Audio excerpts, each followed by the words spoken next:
હરે ઉનારે છાયું વાદળ। તો કેમ છો યુટ્યુબ ફેમિલી? તો કરી દિવસની શરૂઆત। તો મિત્રો તમને ખબર જ હશે કે મેં એક વર્ષમાં 50,000 સબસ્ક્રાઈબરનો ટાર્ગેટ લીધેલો છે।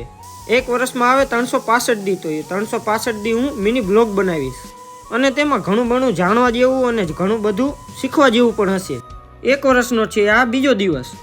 તો આજે તો આપણે ગયા હતા કટોડા ગામમાં। કટોડા ગામમાંથી આવી ગયા સીતાપુર ગામમાં, કારણ કે અહીંયાથી આપણે કાલ જવાનું હતું પરીક્ષા દેવા। મિત્રો મારે હાલે છે બોર્ડના પેપર, કારણ કે હવે તો છેલ્લું પેપર રહ્યું, પછી મેં વ્લોગ બનાવવાના ચાલુ કર્યા, કારણ કે હવે થઈ ગયો હું ફ્રી। થઈ ગયો બીજો દિવસ ને આવી ગયા વાડી આંટો મારવા। પછી તો વાડી આંટો મારતા હતા ને વાગી ગયા 11। પછી ઘરે જઈને નાહી ધોઈને ફ્રેશ થઈને જવાનું હતું આપણે પેપર દેવા।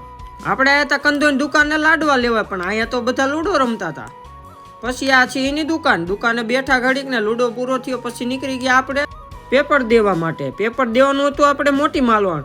પછી મિત્રો પેપર દઈને વાગી ગયા 6 ને નીકળી ગયા બહાર ને હવે જાવી છીએ સીતાપુર બાજુ। હવે મળ્યું એક નેક્સ્ટ મિની વ્લોગમાં।